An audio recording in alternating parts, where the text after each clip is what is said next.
What's up, everybody, and welcome to a Tuesday off-season edition of Morning Cup of Hockey presented by Bet365. Whatever your bet is, it's never ordinary at Bet365. So download the app and get in on the game. And remember, you must be 19 or older. That's Kobe Cohen. Across from me, I'm Johnny Lazarus. We got two friends of the show coming on today. We got Kevin Kurz to discuss the Trevor Zegras trade yesterday to Philadelphia, which I don't want to say shocked the hockey world, but definitely got the hockey world talking. It was time. It felt like it was time for Zegras to move on. And then Glenn Hefferan, the commissioner of the USHL, will hop on as well. We'll talk about some players to look out for in this week's NHL draft that are coming out of the USHL and just hear from the commissioner about the direction that the league is heading in. So, Colby, a lot of places that we can go today, but I know Kevin is ready. Any thoughts that you have this morning before we welcome Kevin onto the show? No, you know what? I'm always happy when the Flyers do something that excites fans because I live here. And when this happened yesterday, I didn't have Twitter. Like, I wasn't really monitoring social media, but I got 10 text messages from friends with eye emojis and like, whoa. And then I went right to Twitter because I was like, what happened? And then I started to see you know, I like to see Danny Briere go out and trying to do something and getting people in Philadelphia excited, you know, especially leading up into the draft. So we do appreciate, you know, Kevin Kurz has been always there for us anytime we've had anything Flyers break.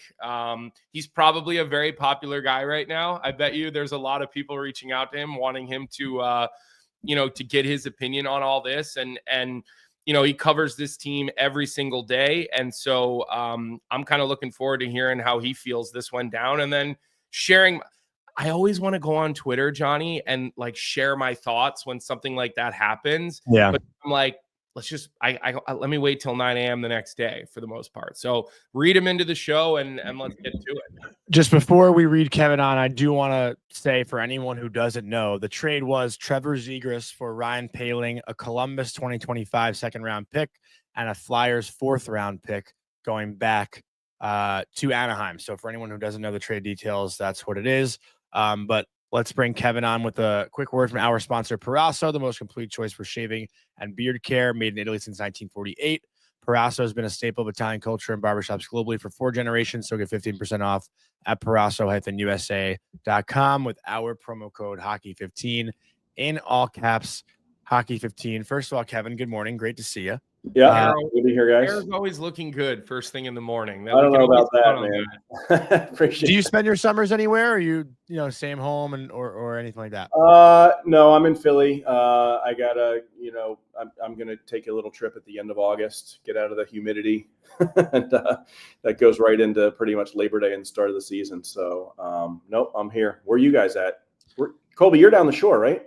I came back late last night after a nice Stephen Cookies meal, and then I got to go out to Colorado tomorrow afternoon. So I just kind of wanted to get home for a day or two and get my feet settled in before I head out west. But I am down quite often, as much as I possibly can be. We're in the, you know, Longport Margate area. It's like you said, the humidity's brutal down there. Yeah. Exactly. So, look, I'm sitting there yesterday, as I was starting to say, and I start getting text messages from all my, you know, childhood friends and even people down the shore. And I had 2 people actually that we know that sit near us on the beach, walked up to me to talk about it. People that are hockey people. And I'm curious from your perspective, like, what is your initial, you read this happen, you probably had some inclination that something like this would happen because you've talked about what Danny's been trying to do, but where do you sit with this whole thing? Yeah, I mean, I wouldn't say it was overly shocking just because we always knew this was going to be a summer where Danny Briere was going to have to make a move or two. He said when he fired John Tortorella that he hoped that was rock bottom. They want to start pivoting on this rebuild. They want to start building the team up again after basically 2 years of subtraction. But of course, the challenge was going to be, how do you find top 6 talent, especially in a year like this where there's so many teams looking for impact players, right? It seems like you know, at least 2/3 of the league is looking to improve this offseason. And for the Flyers, it's the void down the middle which is most glaring. You've got Sean Couturier, Noah Cates, and you had Ryan Poehling, not exactly an elite level center group, right?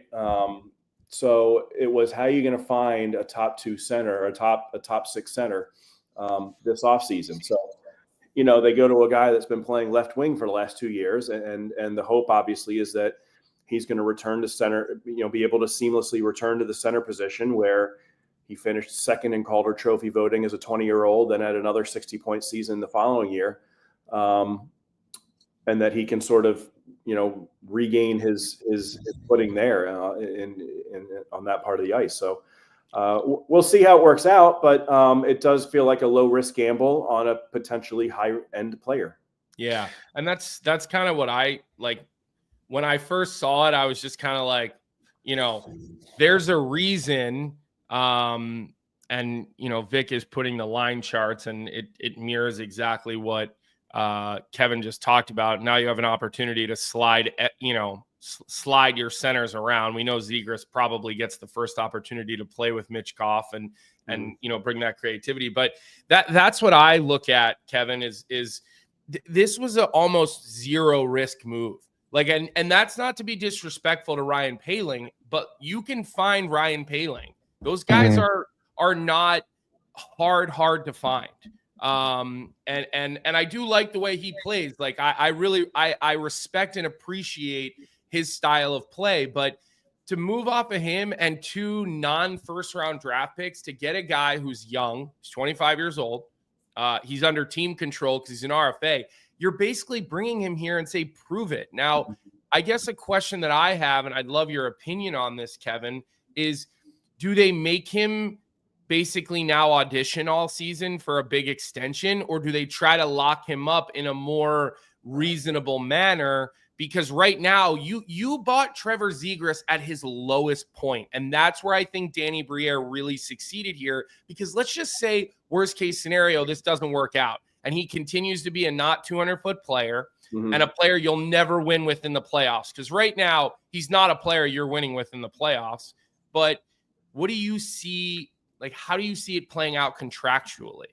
Yeah, I would be surprised if there's any sort of contract extension, or I should say any sort of long-term extension right away. I think, and Danny even mentioned it, he said that, Zegras' struggles, there might've been more to it. They weren't in the room. They weren't around him. They don't see him interact with his teammates. I think they're particularly,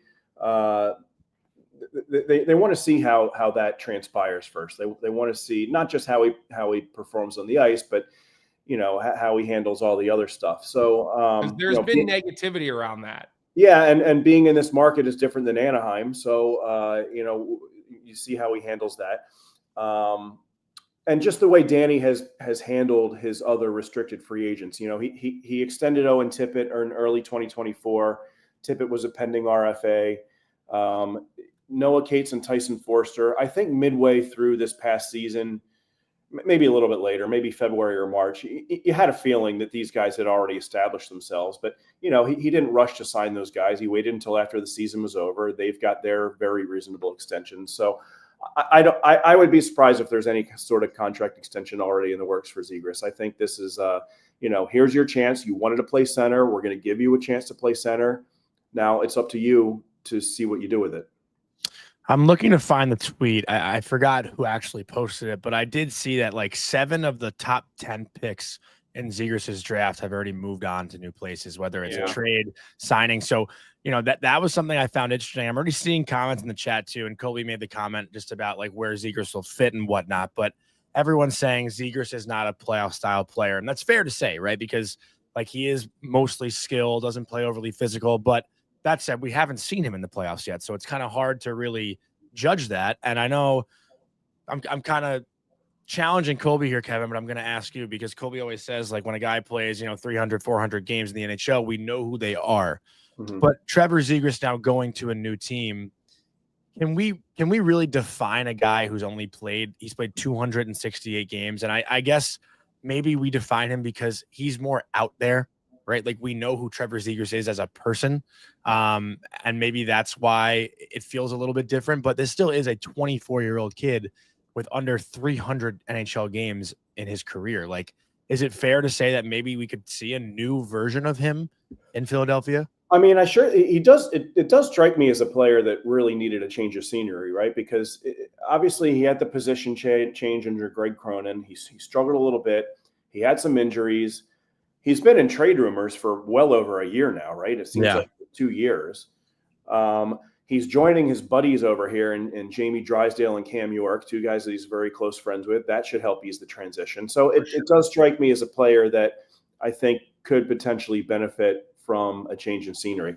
And to get back to the playoff player stuff, like, I think that's a fair criticism. And in fact, I had an NHL assistant coach I was texting with yesterday said the same thing. Like, you can't deny the talent and the skill, but I think the phrase he used was, does he have that competitive skill? No. He doesn't. I've never seen it, at least. Yeah, but he's done it in World Juniors. Like, we've seen him thrive in those big moments. Like, I'm all I'm saying is he's going to have to come in and prove everybody wrong, because the way he plays, he's not scared to get in on the inside, but he likes to make plays in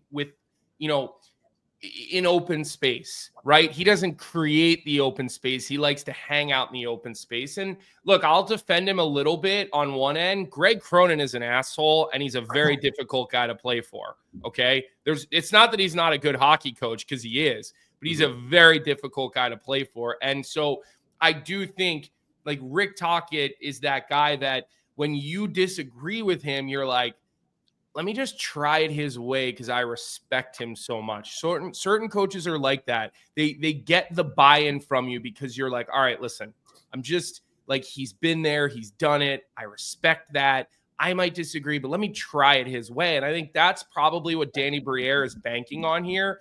But some of the off-ice stuff, Kevin, I mean, look, there's been noise. And I'm telling you, guys who have played with him in Anaheim, who are my close personal friends, who have said veterans aren't a fan of him. Players around the league are not a fan of him. And this is not on the ice. This is personally. And I do think he's got some growing up to do. And that doesn't mean he can't, because he's 24. Like, I think this is an opportunity for him to have a fresh start. But again, the Flyers are looking at him saying, you're our first line center, or the fans are looking at him like we just got our savior down the middle. There is a reason Anaheim did not get anything of high value in return for him. Like, there is a reason for that. I will say this, I can't speak to whether any of that's true. I haven't heard any of that stuff about, what he's like as a guy or whatever, but the way that the Flyers want to build this team is they've obviously put a priority on sort of resetting the dressing room, resetting the culture over the last 2 years. And that's why they moved certain guys out and brought certain guys in. It's why they re-sign guys like Garnet Hathaway and Nick Seeler rather than just dump them for future assets, which they well could have done, right? So, they look at guys like Travis Konechny and Travis Sanheim as leaders. Noah Cates, who isn't all that young. I think he's 26 now. They look at him as a future leader. So, they've put a priority on establishing that culture, and with the idea that you can bring in guys, and I'm not saying specifically to Zegras here, but I can bring in guys that, maybe they need a little bit more of a focus on the ice or off the ice or whatever. And again, I'm not speaking about Zegras specifically because I don't know him at all, but that's the way they want to build this team, so that, when you do add the kind of guys that can make a real difference on the ice, everything is still solid off the ice in the dressing room too. So, we'll see if that works. And with this too, like, again, this isn't the answer to everything for Philadelphia. Like, they're not, right. Correct me if I'm wrong, the Flyers aren't chasing a Stanley Cup in the next 3 years, right? Like, so you need a guy that's going to help you just get back to the playoffs. And well, 3 years might be a lot. Like, I don't know. Like, it is Philly. Like, it is like you do the minute they have to move it up. Do you think they're going to be a cup contender in like no? But they think that they're edging towards that, right, Kevin? Well, they want to be in the playoff mix next year. The way Briere has phrased is, you remember 2023-24, they were almost a lock to make the playoffs between. Yeah. Or John Tortorella made all these weird moves and they lost, the goaltending got thrown into disarray. They should have made the playoffs that year. This past year, obviously they finished with the fourth worst record in the league. They certainly weren't a playoff team. There were too many warts with the goaltending and the power play. But they also subtracted a lot of pieces throughout the course of the year. It was already not a very deep team, and they traded 3 top 9 forwards in Frost, Farabee, and Scott Lawton. And it actually looked like they were starting to get it together a little bit before the All-Star break. So, I can tell you the way Briere looks at it is he thought they overachieved in 2023-24.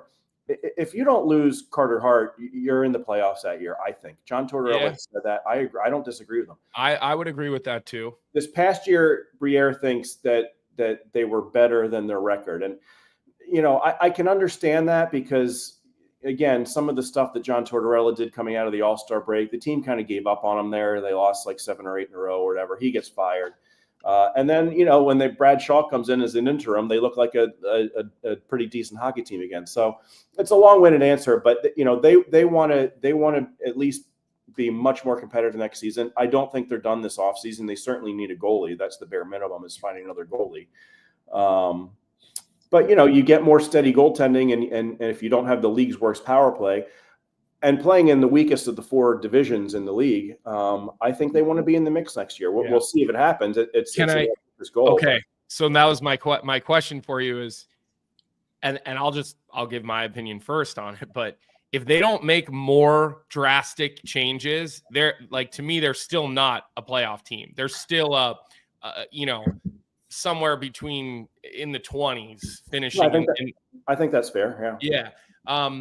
If they go out and they address the goaltending situation and they can add another top 6 guy, but everybody wants a top 6 forward. And that's like, and this is what I was explaining to my friends yesterday. Like, this is where I give Danny all the credit for making this move. And I do think if there's a coach that could get through to him, as I said, and just, again, turn the corner into start being a more mature type of player. I do think Rick Tockett's that guy, but getting a top 6 forward in the NHL has a major acquisition fee or a major free agent commitment. And, again, like, to be able to buy low on this kid is where I think this is masterful work by Danny Briere, because they probably could have done this 6 months ago and bought a little bit higher, or even a year ago, they were probably sniffing around on it and bought higher. So I give Danny all the credit in the world, because this to me is such a no-risk situation. Kevin, were you aware that, and I'm sure you are, but June 23rd is it's like the day of doom in Philadelphia, or happiness, I guess. But they traded Jeff Carter and Mike Richards in 2011 on June 23rd. Hartnell. I mean, look at the names that they've traded away. Finally, they bring a guy back in with some splash. And I'd argue they never fully recovered from the one in 2011 when they traded Carter and Richards. Things have been troubling since that. So maybe Zegras will reverse the June 23rd curse here in Philadelphia. Not to get off track, but I saw something on social media not too long ago. I think it was if you look at the Flyers 2010, 2011 roster, that team was friggin' stacked. I mean, you had Carter, Richards, Briere, Hartnell, Bobrovsky was on there, right? Just really solid. Braden Coburn, just a really solid team. Shen. Chris Pronger. I remember that. Yeah, you're like, geez, what were they thinking breaking up that team? And I remember 2000. So was that Holmgren? Was that Holmgren or Clark? That was Holmgren at that point. Okay. Yeah, that was and I remember 2010, 2011, they were like the top team in the league for halfway through the year. And then that was when Claude Giroux was at his best, right? Yeah, Claude on Giroux the team, was so good. Yeah, breaking up that team might not have Yager. I don't know if he was on that team, but he came later. No, I think Yager came a little bit later. Yeah, he came a little bit later. So what about heading into the draft? Before we let you go here, are you going out to LA or are you? Okay. The Flyers are setting up shop at the Hard Rock in Atlantic City. Oh, perfect. That's pretty sick. Yeah. I mean, I'm still. They should go back to the WIT draft the way it was. I think they will. And I've heard it's a logistical nightmare for these teams. I mean, you've got to make sure you have the high-speed internet ready, the lighting for the Ethernet, picks. as Vic says. Yeah, I think I think most teams are going to learn that they're not really saving any money from this whole thing, and they're going to go back to the way it was next year. Is that what it was about? Saving money? Is that really what it was about? I think so. I think I think some teams were upset about the cost of flying their whole staffs out to wherever the thing was, but they're doing that anyway because most scouts don't live in the city that they work for. Yeah, exactly. And so, and you have a whole European staff, right? So, what are your expectations heading into the draft? Because, they do have a lot of draft capital. The Flyers. If I'm not, how many first round picks do they have this year? Is it 3? It's 3. Okay. 3, So yeah, they have 3 first round picks and then 3 second round picks. And like one thing Kyle Davidson said to me years ago, Kevin, that always kind of sat with me was you do have to be careful when it comes to having too many players in one concentrated area of the draft, and not because of a talent situation, but because you want to make sure you have the development resources for all these players, right? You want to make sure you have enough time to spend with everyone. I know the Edmonton pick is very, very late. The Colorado pick is going to be a little bit later, but not, luck that first round exit did wonders for the Flyers. Yeah, it's 22 overall, so that's pretty good. You think they're going to pick 6 players in the first 2 rounds, or you think they're going to be active and try to maybe achieve some other goals using a little bit of the draft capital? Yeah, I would be surprised if they use all 6 of those picks in those slots. I mean, the 3 second round picks are all very high in the second round, so they still have 6 picks in the top 50, which is more than anybody else. Wow. Yeah, I would be surprised if they used all of those. I wouldn't be surprised at the bare minimum. I wouldn't be surprised if they tried to kick some back to next year because, they traded a 2026 pick next year. I think now they only have 5 picks in the draft next year. You're right. You're correct. They don't have a 4 or a 5 next year. They have a 1 yeah, or 3. So I could see them doing that, but I could see them moving around. One player I wouldn't be surprised if they're targeting in the draft is Denoyer. If there's a way for them to move up and maybe grab the number 3 pick from Chicago, I could see them at least trying to do that. You hear Hagen's name around a lot around here lately. I saw that yesterday. Yeah. Yeah. I heard 2 days ago that they actually aren't high on him. So yeah, that doesn't make knowing them a little bit. That player doesn't seem to fit that mold. But it's another center. Yeah, so that could totally be a smokescreen. I mean, I know there were a couple of reports, one in the Philadelphia Inquirer, that he met with the team at the skate zone. It's like, all right, which I'm sure that I'm not questioning the reporting on that, but it just strikes me as maybe they wanted to get that out there for a reason. So I think they do like Brady Martin. Those are the 2 names that I think are on their radar. But again, it's so hard to believe anything you hear this time of year. So we'll see. If I had to guess right now, I think Denoyer would probably be their top reasonable target, assuming the first 2 picks go as expected. If they're sitting at 6 and they think Brady Martin might drop to 8 or 9, maybe they even trade back. It should be an interesting few days because, Briere even hinted yesterday that there's more to come. Whether that's via trades or free agency. Well, they have a lot of cap space too. And who's like the last big free agent to sign in Philly? I'm trying to think of one. I don't know who it was. The last. Is there anyone on the top of your mind? UFA. Peter Forsberg 20 years ago. Yeah, like it's not been happening lately. But I think Tocchet is a big draw for UFA, and that's where when I see the McDavid stuff, I laugh. I really do. Like not to laugh directly.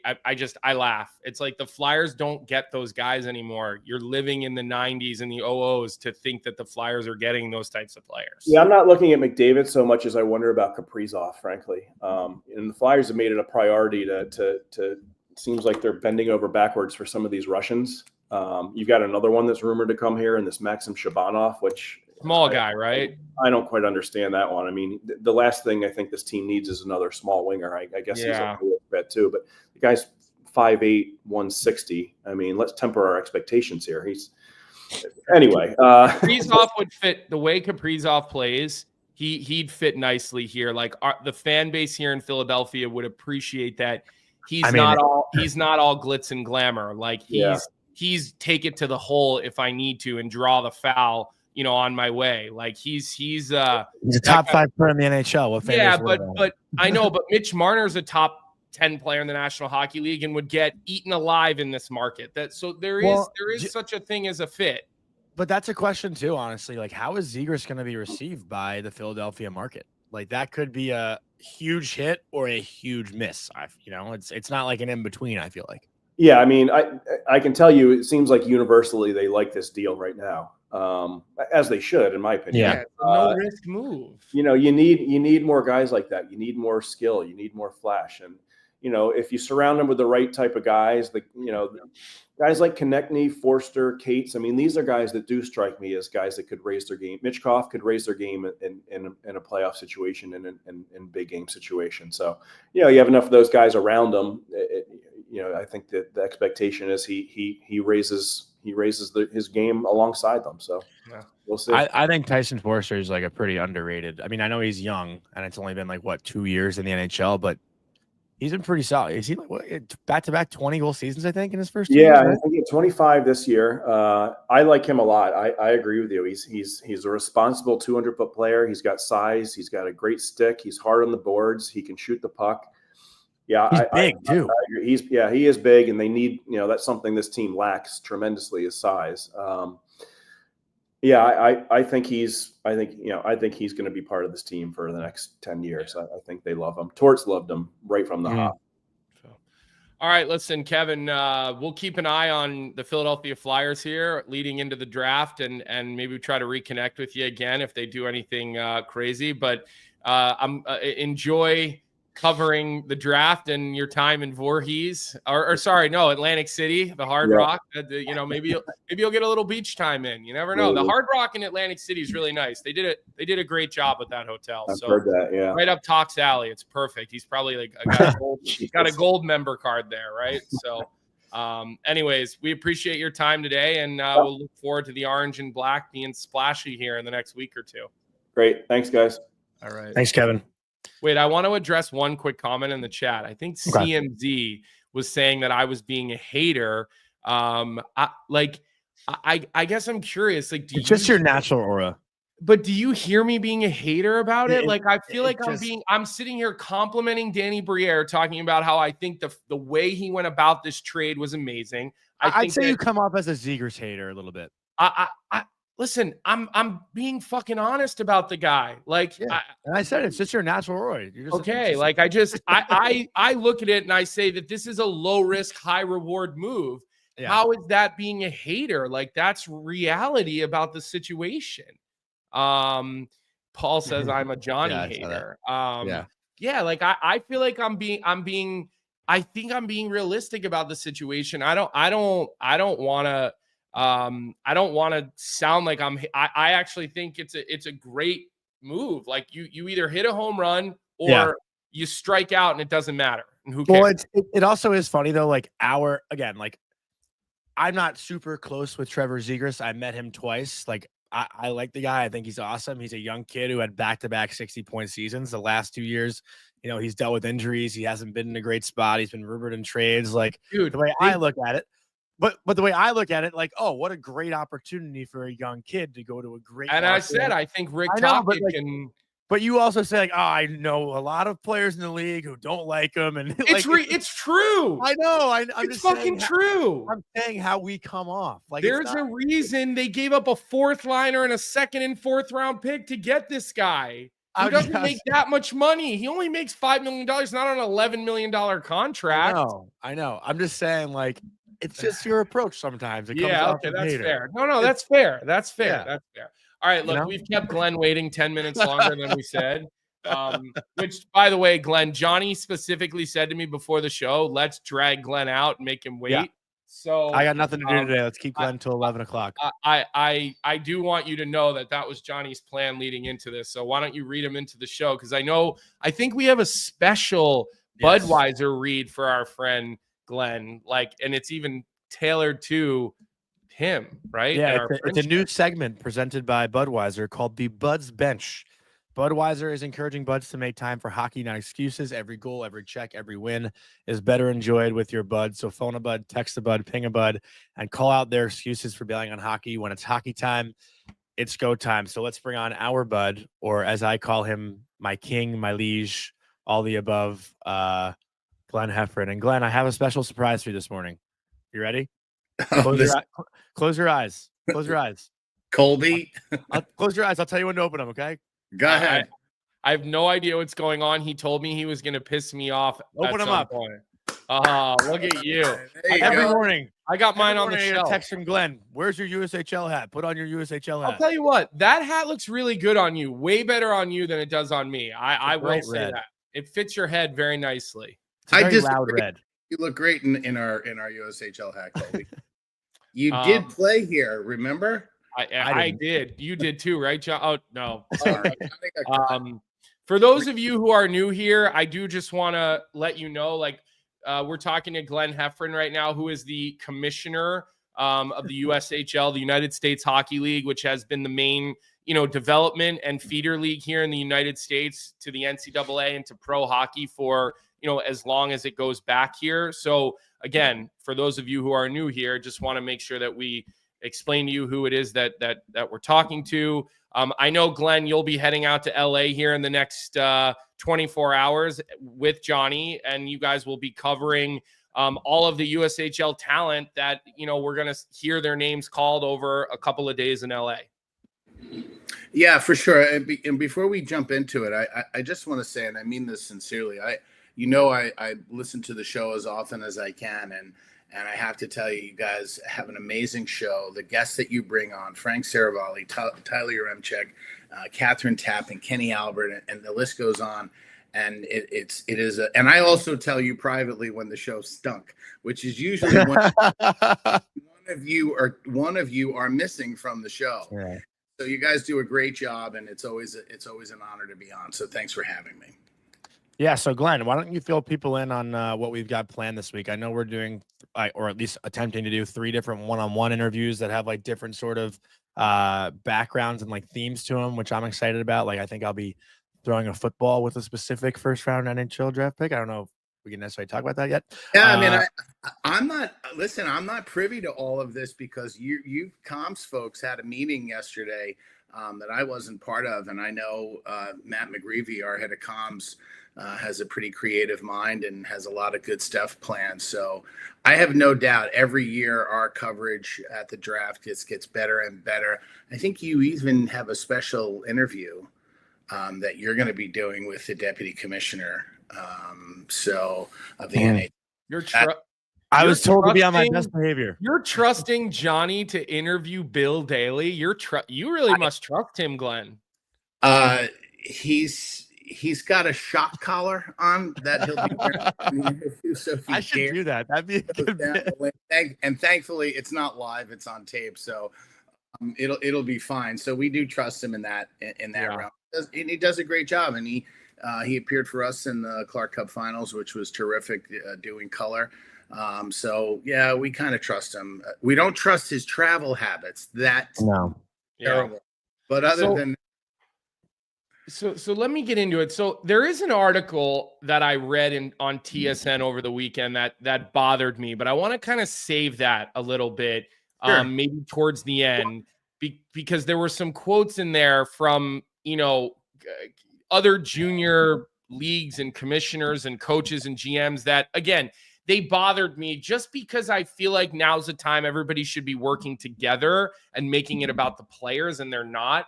But I want to tease that out a little bit right now, and then we'll circle back to it. And I want to focus on the word development, because that is a big word. And that is where your league has thrived over the last number of years, because you guys put development first, not second, not third, first. And, you guys have sent countless your league sends more players into the draft than any other league, right? Now, the CHL as a whole might get more players because that's 3 leagues. That is a hell of a lot more teams than your 16-team league, Glenn. And so your approach to player development, how do you guys prepare players for the NHL draft and to take that next step as they climb the ladder? Well, I think you have to back up a little bit because, I mean, what's been the largest growing segment of NHL drafted players over the last several seasons? I mean, I think you guys know the answer to this. It's been college hockey, right? Yeah. And I think our pathway has always been around developing. Initially, it was always about, getting players to college. And over the last 8 seasons, 10 seasons or so, that has shifted because our model is very similar to college hockey. We practice 4 days a week. We play Friday, Saturday. We recover Sunday. And, it's rinse and repeat. And that is what we do. It is very much modeled after college hockey. And I think when you look at the numbers, somebody said, how do you prepare? Well, you guys had access to 79 of the 80 some odd rostered players in the Frozen Four this year, 79 of them all from the USHL. That has everything to do with how we develop. We have a really good cadence to our schedule. Guys aren't logging, tons of hours on buses, and yeah, they have some tough trips. There's no question, but that's all part of the process. College hockey has, some tough long bus trips, right? So it happens. From a draft numbers perspective, the last 5 years total, we had 197 drafted players directly out of the USHL. And obviously, when you count the plus ones, the guys that are drafted in college, up higher. I would tell you, when you look at a player like Macklin Celebrini, plays in the USHL, goes to college, and now look at the individual success he's having. Yeah, he's playing on a team that's trying to battle out of the basement, but he's having a lot of personal success. And I think if you look at players that have followed that path and that trajectory, it's no one single thing, but I know our pathway and our model works very hand in hand with how college hockey works. And now that you're jumped into that, I think I know where you're going with that TSN article. So I'm looking forward to talking about that. You want to do that now, Colby? Yeah, look, what I read in that TSN article that kind of struck me as, why are we talking like this? And the quote, and I'm just going to pull it up here,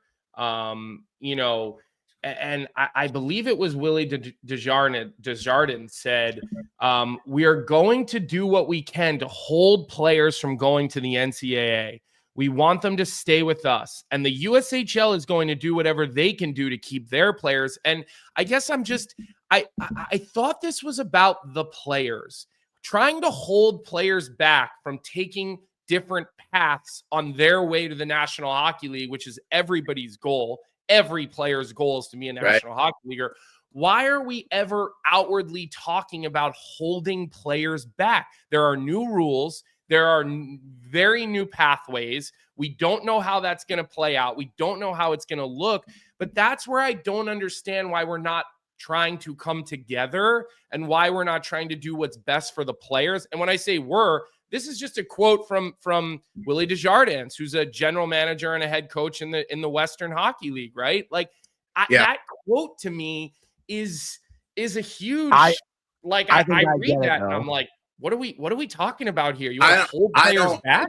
I don't get it. I'm not saying I get it like it's a good thing. I'm saying I get it like I see where he's coming from. We're not looking to hold our players back. I mean, you saw what happened with Zegras when he left in the middle of the season.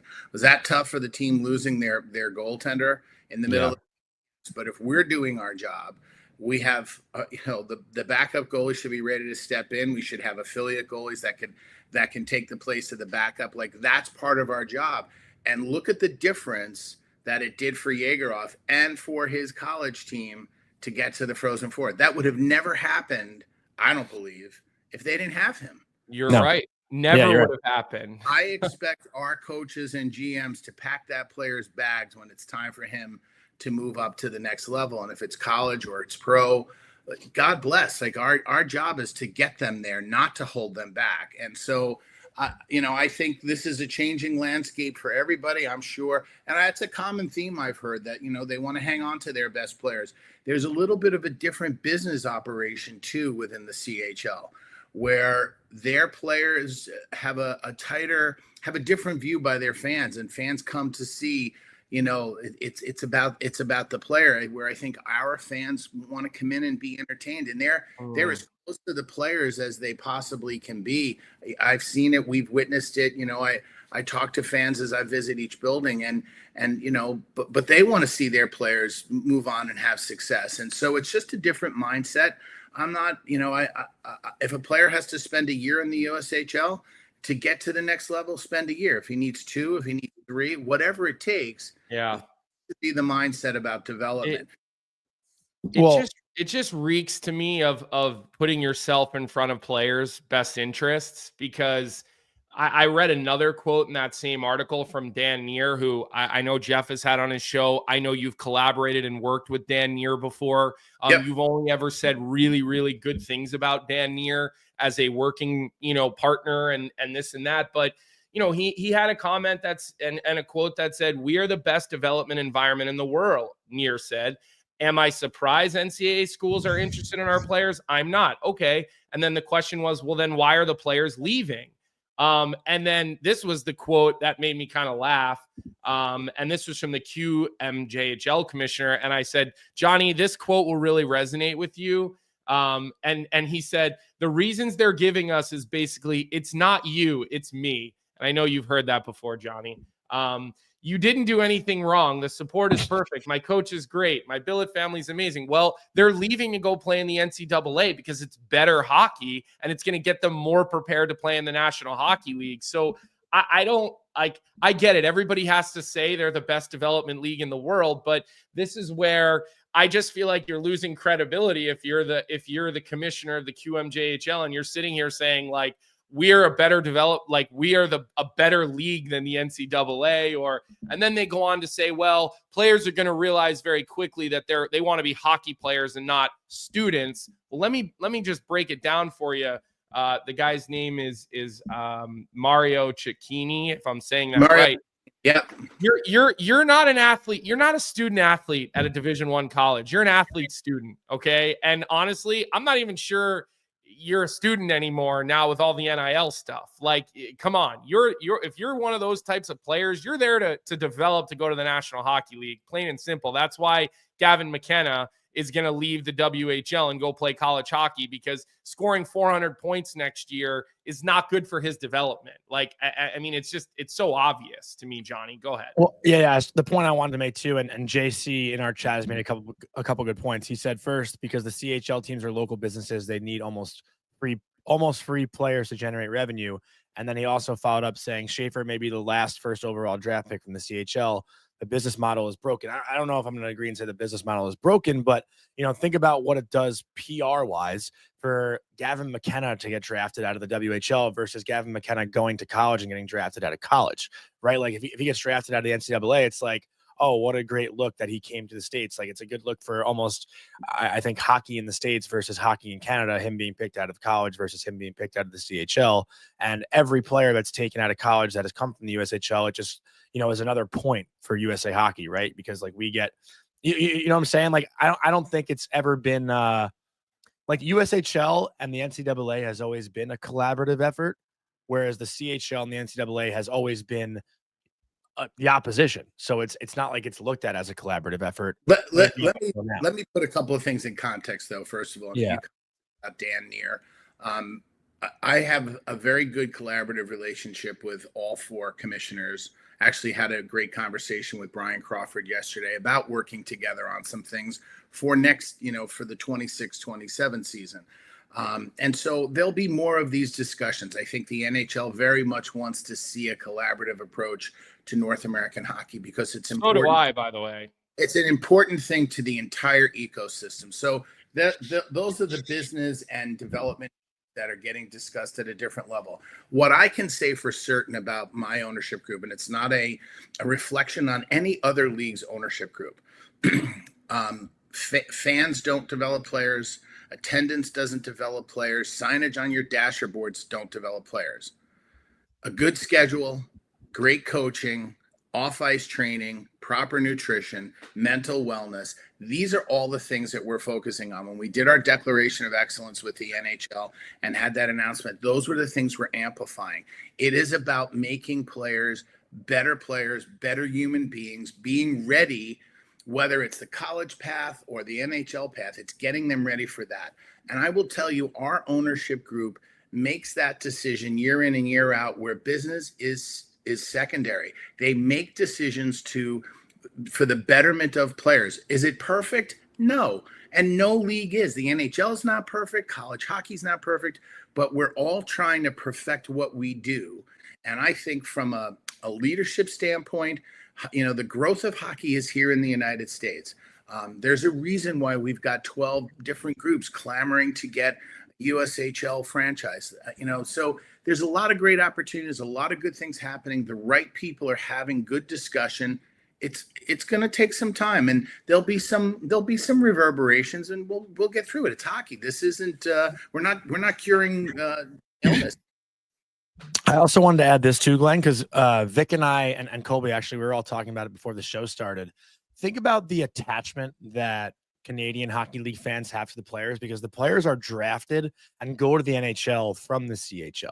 Like USHL players, some get drafted out of the USHL directly, but for the most part, they're really drafted. But they're drafted out of college. Oh, most are out of the USHL? The numbers I gave you were all drafted directly out of the USHL. Now, some go off to college that following year. Some go because we don't have that percentage. Yeah, but I think the part that you're missing on that is, yes, there's this notion that players that get drafted out of the CHL go directly into the NHL. That's not true. 78% of the players playing this year in the National Hockey League all came through the American Hockey League. Then you have another swath of them that are coming out of European pro leagues. So very few players directly go out of junior hockey. Yeah, there's the Connor Bedard. How many players are like that? No, not a lot. Right. And that's I guess that's the misconception with the USHL, though, that because we were trying to find players that went directly from the USHL right into the NHL. And it's funny, like Cole Sillinger was a name that we found. I think he played in Sioux Falls and then went right to Columbus. And I also want to shout out Glenn Ice Klubes in our chat. 9+ years as a Sioux Falls Stampede season ticket holder. He's in here every day, so just wanted to shout him out. But awesome. Thank you. But I think that's another thing where there's time out. If I said to you that in the last 5 years we had 197 players drafted out of the USHL directly, I'm not remembering the number once you count the plus ones, the kids that are in college. And if I said the next closest league was 166, who would you say and that league has 20 teams, who would you say has a better model? Yeah. What if the next league was 155? What if the next league after that was 89? So it's not looking to mock it's just the facts. Those are the facts. Maybe our process actually works. We're all sitting here trying to figure out, this reminds me of the new Coke. You're too young to remember new Coke, Johnny. Coca-Cola made a decision they had 63% of the cola market, and they decided, let's change our formula to get after the other 37%. And they destroyed their brand for a period of time. And then they went back to new Coke, or the original Coke. The point is that we get so self-reflective, and sometimes we fail to acknowledge, you know what? Maybe we have it right. Maybe we're doing it the right way. Maybe we're just some people say USHL is not young enough. We're 2 months older than the CHL on average. 2 months. Best player in the league is 16. Hello. Right. Yeah. Like I said, sometimes, and we're all guilty of this, because I'll look at what we do in comms or business and business development and say, it's not good enough. It's not good enough. When the reality is it's really good. There's always room to want to improve. But I think what we're doing, the heaviness, Rand Pecknold had the best comment to me of all. He said, I consider. You got to say that again, Glenn. Your mic cut out. So what did Rand say to you? Rand said to me, it was a kind of a semi-private conversation, but he knows we've repeated it. He said, I don't consider the USHL a development league. And my heart sunk. And I was like, oh gosh, where's he going with this? And he says, I consider it a survival league. He said, when players come out of the USHL, they are so battle tested, so ready. It's such a hard league to play in. And I think I hear that from NHL scouts, from college guys. they're all saying the same thing. It's a hard league to score in. It's a tough league to play in. It's physically demanding. But I think because of the way we structure our schedule, it's what makes it possible for players to train heavily, compete, and then get the recovery they needed, so that the heaviness isn't impacting their health. Yeah. I think that's a big part of it for us. One thing too quick, Colby, if I can just add, because it's, Glenn always appreciates the dating stuff, but what you just said about like the new coach, this actually isn't really about dating, but it's a quote that one of my friends actually once told me, like when I was like kind of single, looking for somebody, but he said, don't let perfect get in the way of great. You're looking for this perfect thing, but you have something great. Don't let perfect stop you from what's great. And it sounds like, that's kind of what's going on. It's a great quote. The twist we use is like, don't let perfect be the enemy of the good. Mm-hmm. Right? Like, we're really good. I mean, how do you look at a league and says I think last year, 92% of our players went on to Division I college hockey. Our draft numbers. And by the way, it's not just draft numbers. I had this conversation with Lou Lamoriello, and he asked me, he goes, drafts are great. He says, but are they transitioning into played games in the NHL? He says, because that's what matters to me. And we did the math on that. And I think right now, out of the active players, just the active American players, there's over 66,000 games played in the NHL of active USHL alum Americans. It's not even counting our Europeans and Canadian players that have developed in our league. So I think we're doing a really good job. There's always room for improvement, and we're going to continue to do that. Like, we analyze this stuff to death every day. And we're going to just to let you guys know, Rand, he's talking about Rand Pecknold, the head coach at Quinnipiac, who won a national championship a couple of years ago. One of the highest winning percentages for coaches in the NCAA with 100+ wins. I think Quinnipiac's top 2 or 3, maybe top 5 in wins in the last 10, 15 years in the NCAA. So just to add a little bit of context to that. Glenn, you're the best. Thanks for coming on today.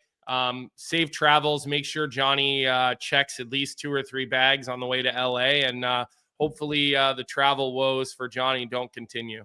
We're flying out of Newark. If we could just get him to not wear shorts and to pack 1 bag for carry-on, that's it. Then we're golden. You wearing pants in the 100-degree weather? He's got to bring his hair supplies, his products. You're going to need more than that, pal. All right, Glenn. Have a great day. Thanks for coming on. Appreciate it. One thing I will continue to hold out hope on, and I think it's a pipe dream. I do think I think all 3 commissioners would be open, or all 4 commissioners from the leagues would be open to it. But remember, commissioners at the end of the day work for owners, and owners all have different interests, right? Commissioners are hired by ownerships.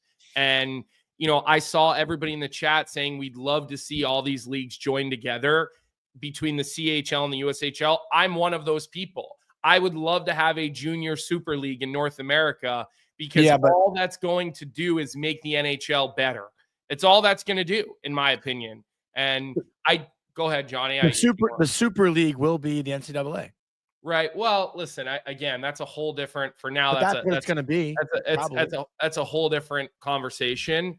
But I'm talking junior hockey, purely junior hockey here. But again, owners have different opinions. You're different sides of the border. It's different economies. It's different business models. I saw everybody in the chat saying that, and I do wholeheartedly agree and would love to see it. One comment from the chat I wanted to hit from JC said, right now, NIL deals are allowed for non-American college athletes. JC, I'm going to push back on you and tell not you allowed. Not allowed. Yeah, I get it. Not allowed. You said are allowed. Just right now, NIL deals are not allowed for non-American college athletes. It's an IRS rule. See Zach Edey, 2-time player of the year at Purdue, a Canadian. We had somebody who's a lawyer, who works, and does NIL. She talks to an immigration lawyer. She came on our show last week, Christy Dosh, to talk about all this, and that is not accurate. Canadian players can earn passive income. They can earn NIL deals, especially NIL deals that are written to only receive those benefits while they're in Canada. So they can promote things, they can do things on social media, they can do appearances, events while they're in Canada, right? while they're on their home soil. So they can earn NIL deals. I know that for fact that they can earn NIL deals. There's different types of visas.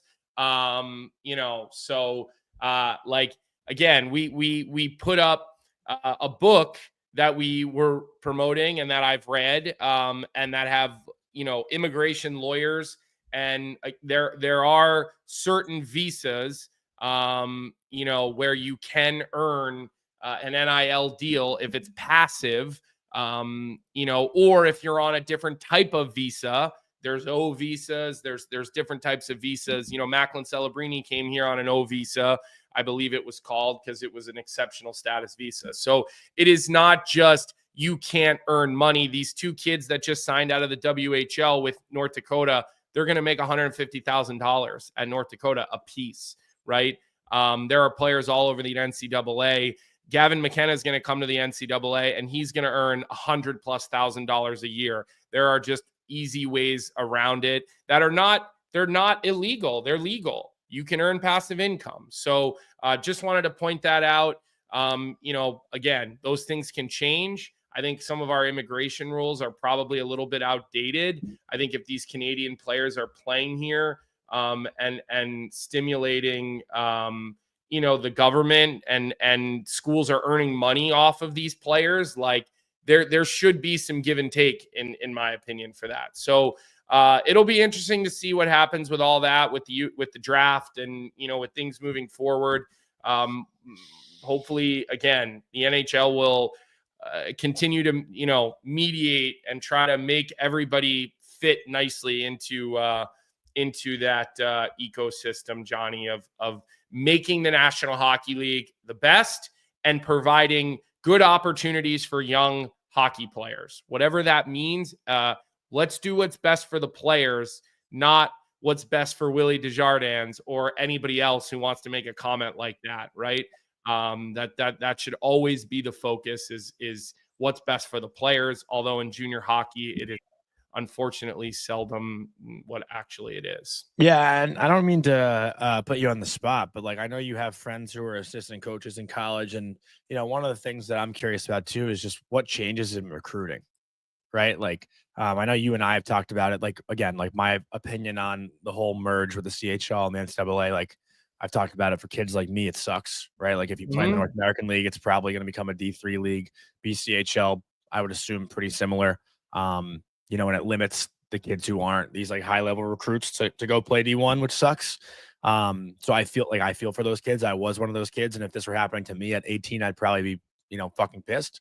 Well, maybe and maybe not, because there are players that maybe aren't academically eligible, right? Yeah. That aren't able to get through the NCAA clearinghouse. Maybe there are players that, don't like the lifestyle change of going from whatever 65, 70 games to 40 games, right? Like I'm a personal believer when these kids are in their development years, it's important for them to practice and train a lot. Like I think that's part of development is time in the weight room and practice time. So I think that, but it might not be for everyone. And I also think all that's going to have to happen is a kid comes to a university from the CHL, hates it, leaves a team shorthanded, right? Like there's now roster limits that are kind of getting phased into college hockey. And then NCAA teams might be a little, I also know NCAA coaches that are saying, we know what we're getting when we get a player from the USHL. We know what we're getting. Nate Lehman said that to me. He said to me, I know what I'm getting. This is another guy, national champion head coach, has had NHL interviews. I know what I'm getting when I get a player, from the USHL. And I've told my scout, my recruiters, like, let's not fall in love with a shiny new toy. And I'm sure CHL teams are saying the same thing. Here's what I know. The CHL is very good. The USHL is very good. Okay. These are very good leagues that have proven to develop National Hockey League players. The NCAA, the same thing, right? So I just want to see the ecosystem find a way where everybody can eat and everybody can do well and everybody can thrive. And I hope there are smarter people than me that can figure that out. That's what I hope. Yeah. I don't really have much else on this for today. The last thing I don't either. Just going into the draft. The last thing I'll say, a friend of mine sent me, I haven't watched it yet. Apparently there's a really good video on Matthew Schaefer. That came out. I think I saw a clip of it yesterday on Twitter. I'm not sure if you saw it, Colby, but like a 30-minute YouTube video just like about his whole story. Apparently it was a very good story. So if anyone wants to get familiar with the projected number 1 overall pick, that is something to search. I think it's on Sportsnet's YouTube page. So I'm gonna watch that probably after we get off here because sounds like it was amazing. So, and Sharma said it was amazing. I shed some tears. So yeah, I mean, it seems pretty clear that he's the number 1 overall pick, right? Like it's as time goes on. Yes and no. Like we don't really know. Like, you know what this kind of reminds me of? Remember the year everybody thought Shane Wright would go number 1 and then Slavkovsky went number 1? I mean, it was the foregone conclusion. Shane Wright was going to be the number 1 overall pick. It didn't happen. Like, I still think Misa's in the running there. And I still think there are some teams that are kind of keeping their eyes open. Like, what's going to happen with 1? And then that could change 2 and 3. Like, you just don't know. You just don't know exactly what's going to happen this year. Like, I think, yes, it's probably Matthew Schaefer. Like, you get an opportunity to get a legit number, top pair defenseman, a guy with a good ceiling. You in my opinion, you take him, right? But who knows? Like, I still think that there's a chance that things could shift around and things could change. And you could see Michael Misa jump into that number 1 hole. You really could. But we'll see. But do you think I'm like, chat? What do you guys think? Remember the Shane Wright year? What did Shane Wright go? Like 4th? 4, yeah. 4th. And it took him a while to even crack into the NHL. So, and it looks like he's finding his footing, but he certainly doesn't look like a number 1 overall pick. You know what I mean? He had 44 points this year, 19 goals. So, but he's only playing 14 minutes a night. Maybe this new, Lane Lambert will be able to unlock him a little bit and get him going a little bit. He's only played 95 games, right? So it's definitely taken him a little bit of time. And again, I'm not comparing Shane Wright to Schaefer. I that's not what I'm doing here, but I'm just saying, I think that there could be a little bit of, there could be a little bit of surprises, I guess, surrounding the top couple of picks, right? Like, I think it's one of those years where if you're a GM and like you're the 2nd or 3rd overall, like I think you're Kyle Davidson, if you're Greer, if you fall in love with a guy who maybe isn't rated in the top 5, he might be top 13, or you might just grab him because you're not 100% sold on nobody's a sure thing. Guys, Hagens could be a total home run and a stud, or we don't really know. Like, I voiced my concerns about what I saw him when I saw him live. I don't have a book on the kid, but I saw him live a number of times and I voiced a little bit of concerns. So that's all. That's all, right? And we'll kind of see where they go from here. Yeah. I did see the Vegas Golden Knights tweeted good morning, and they usually like to lead people on with their social medias. Maybe there's something to look at out of Vegas this morning. And St. Louis, obviously, I see J-Rock talking about it in the chat. They announced some new uniforms. Other like than that, nothing really on my mind to discuss today, Colby. Or they tweaked the logo a little bit. The Blues tweak like slightly, yeah. Like, I can send it to Vic and Vic can put it up on the screen here if he wants. Andy Strickland tweeted it.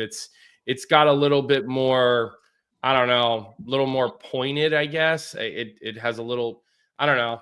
It kind of looks, I don't know. It's not earth-shatteringly different to me. It looks like maybe they're just trying to quote unquote like modernize it a little. I don't know. You see that? If for anybody audio only, we're currently showing the new blue jersey for them. So also Colby, Stefan Rosner, friend of the show who covers the Islanders, just tweeted that Darsh, I guess he's speaking with the media maybe, but Darsh says he will not be trading the number 1 pick. Okay. Yeah. So I know that was up for discussion. Yeah. I don't think that was to be necessarily expected. So yeah. So do you want to hit on this Hall of Fame thing, since that's going to come out today, and just have a couple of words about it, Johnny? Because they're announcing this year's class of the Hall of Fame today. I really hope five names. I hope we get Keith. We see Keith Tkachuk in this one. Like, I don't know what we're waiting for with Keith Tkachuk, but Zdeno Chara is eligible for the first time. Joe Thornton, Ryan Getzlaf, Price, Duncan Keith, Alexander McGillney still not in. Cujo still not in. What are your thoughts on those first timers like Chara, Thornton, Getzlaf, Price, Keith? Who do you think gets in? Who do you think has to wait? Okay, this might be is Getzlaf a sure thing? Oh, come on. Yeah, come on. He is. Yeah, I want to see his overall totals. I know how good Ryan gets. His overall totals were 1,157 games played, 1,119 points in the regular seasons. In the playoffs, his totals are 125 games played, 120 points. That's pretty damn good. Yeah. He won a Stanley Cup. Gold medal. He won a gold medal. He was a 3-time All-Star. Well, he played in the All-Star game 3 times. Maybe he was an All-Star more than that, and he wasn't able to play. Gold medals in 2010 and 2014. Any individual awards? Individual awards. I'm reading through it just to see if he got anything in the playoffs. I'm not discrediting anything he did. I just didn't know if he's a sure. To me, he's a sure thing Hall of Famer. I'm not sure. Here's the thing. Do I think he's a first ballot guy? The reason I'd say no to the first ballot is only because the guys that are also to me, is Chara a first ballot Hall of Famer? I would have to say yes. Yeah, I think so. Is Joe Thornton a first ballot Hall of Famer? I mean, again, I think that's a yes, right? I mean, how would he not be? But there's 0 individual awards for Getzlaf. Yeah, I mean, Joe Thornton had 1,539 points, 430 goals, 1,714 games played in the regular season. He played in the playoffs. Let's see here. 187 games. Honestly, Tommy's comment pisses me off. Like Tommy said, Johnny's pretending he's making the call on Getzlaf. This is called a conversation. I just asked the question because we always talk about. Yeah, you have to have conversation. Yeah. I'm not saying Getzlaf doesn't belong. I was just thinking about Ryan Getzlaf in my head.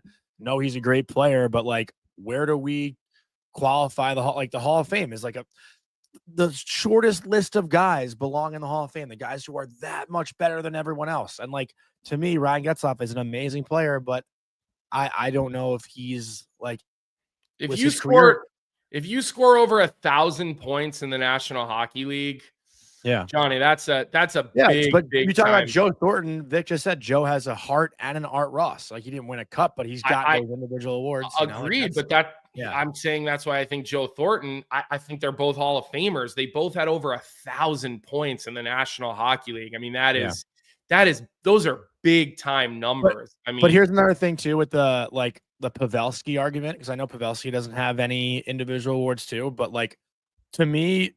And I've heard this, I forgot where I heard it from, but it was a great point. So this is what I fucking hate about my brain, that I can't remember who makes a great point and give them the proper credit. But I think I heard it last year when we were having this, is Joe Pavelski a for sure Hall of Famer? And I'll try to find it after, but someone made the point of Joe Pavelski transformed the net front position, right? Deflections, hand-eye coordination. Think about players at the net front. Joe Pavelski is probably at the top of that list when it comes to, having that presence on a power play or at 5-on-5. He's probably the best to do it, right? Is that a fair argument?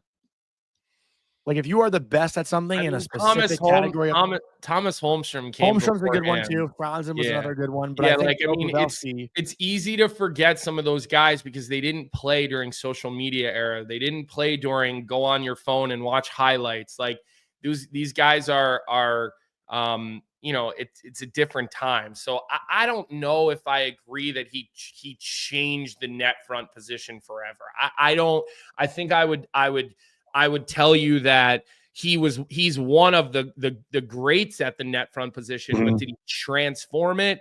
I don't think so. I the more we're talking through this, I don't think that I agree with that at all. And I do think Tommy T, he makes a great point, like longevity and 1,000 points, like that is insanely hard to do. That silver stick is insanely hard to get. And then we're not even talking about the 150 plus playoff games that these guys took part in. Right. So, also someone said if, again, like I heard it last week, I forgot where. It might have been Keith Yandel, I think, said, if Ryan Getzlaf and Patrice Bergeron swapped organizations, like Getzlaf is looked at as a much better player than Bergeron. Like if Getzlaf was in Boston and Bergeron's in Anaheim, it's kind of looked at that way. Look, like I said here, this is a big list.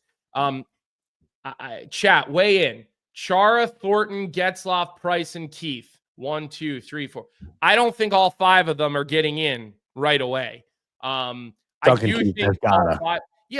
Duncan Keith to me is a first ballot Hall of Fame. I agree. So that's where I think I would say Chara, Thornton, and Keith are first ballot guys, and I think Getzlaf and Price have to wait. I agree with that. Opinion. Here's another name I'm going to throw out there that I would love to see in the Hall of Fame, and my bias is going to come out, but I think Jack Parker. Jerry York went into the Hall of Fame. And I just don't see how you have Jerry York in the Hall of Fame. You don't have Jack Parker in the Hall of Fame. I categorize those two together. 100%. And I think that there's a chance we might hear his name. So again, I know that's like a little bit of a different category here, but we'll see. Like I think Chara deserves to go right away. Thornton goes right away. Keith goes right away. And I think Getzlaf and Price are Hall of Fame players, but have to wait a little bit. Yeah. Do you think McGillney or Tkachuk or Cujo or any of these guys gets the call today? At this point, I feel like it's I don't know. Like the McGillney thing, it's a yearly conversation that never seems to happen. Like I don't know how much longer. But it was like that for Jeremy Roenick, and then he got the call. Like JR waited and waited and waited. Right? I mean, look, Keith Tkachuk, 1,201 games, regular season, 538 goals. Yeah. 538 goals. Also, 1,065 points. And that's regular season. Yeah. Let's go to playoffs. Okay. Played another 89 games in the playoffs, had another 30 goals, 56 points. Like, I mean, and he created the fucking Bash Brothers and unleashed them into the NHL. Like, I think that should be taken into account. I know I'm kidding when I say that, but like, I'm kidding, but not kidding when I say that. No, sorry. The over 500 goals things, I think helps his case as well, right? Like scoring 500 goals in the NHL it's a very short list of guys that have done that. That's fucking ridiculous. Yeah, that's a very short list in the National Hockey League. Like that is a big feather in your cap, man. That is an incredible feat. That I think should be celebrated. But I would say of all the players we've just named, I think Duncan Keith's the biggest lock. Yeah. He's probably got the most accolades, right?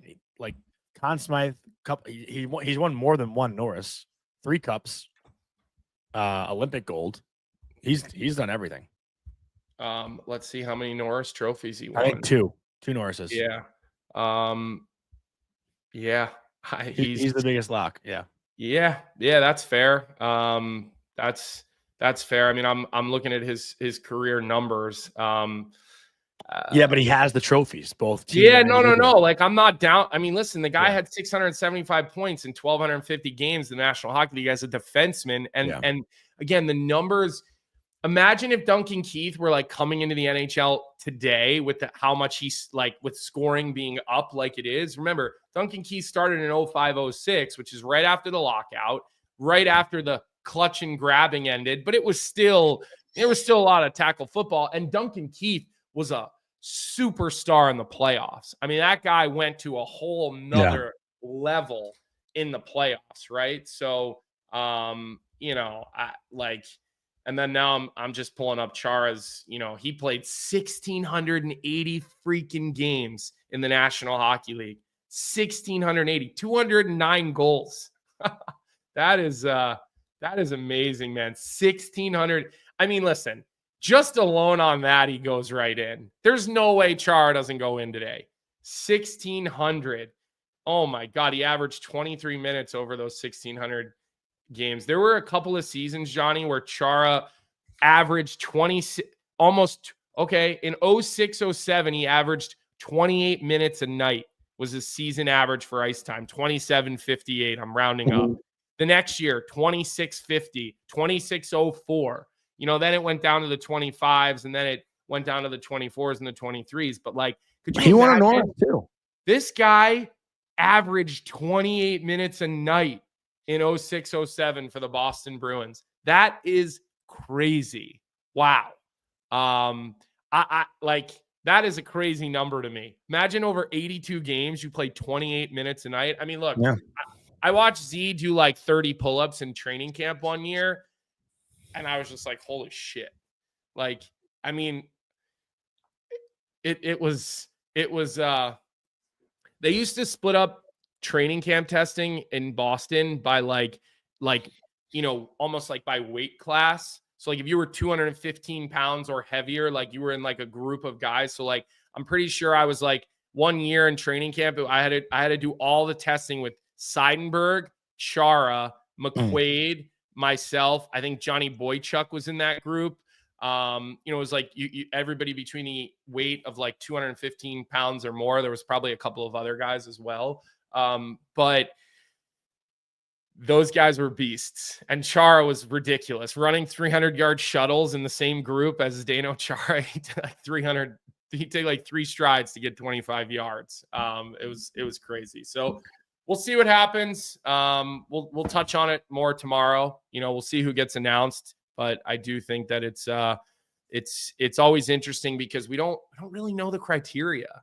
There's no, it's not like they say here's the criteria to get into the Hall of Fame, right? It's the committee and they keep it pretty tight-lipped. So we'll see what happens.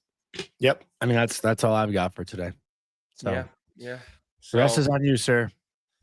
Well, how about yesterday, Johnny? Biggest YouTube audience we've ever had. Well over 14,000 on YouTube yesterday. That was a big audience for us. And I messed it up.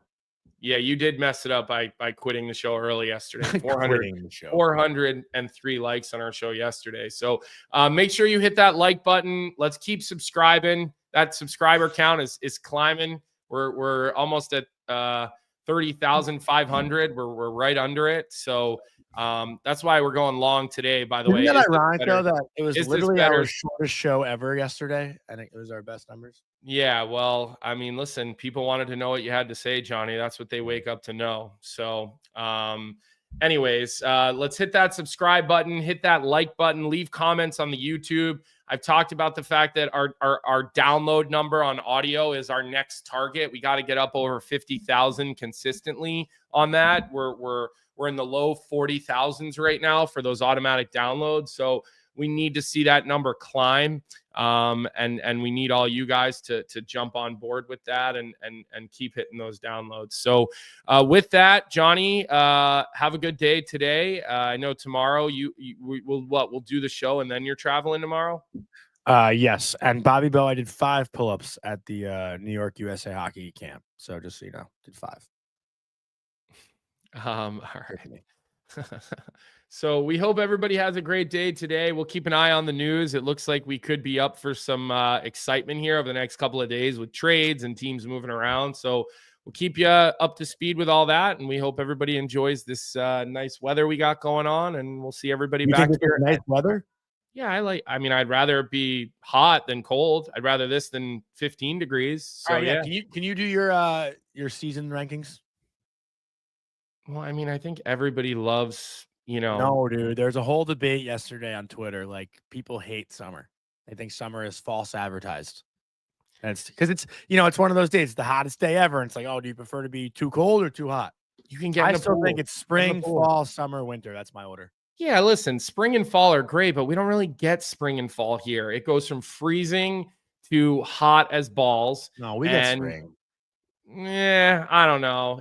We don't get a lot of days like that are 75 with no humidity. Like that, it goes from cold to hot pretty quickly here. So, but anyways, you can go in the air conditioning if it's too hot out, or find yourself a body of water and go jump in it. So we hope everybody has a great day, and we will see everybody back here at 9 a.m. tomorrow. What's up, hockey fans? If you enjoyed that video, then you need to be hitting the subscribe button right here at Daily Faceoff. Exclusive interviews and analysis from our hockey insider Frank Saravalli, fantasy updates from Brock Sagan, and a daily live show at noon Eastern, Monday through Friday. You don't want to miss any of the fantastic content, so hit that subscribe button.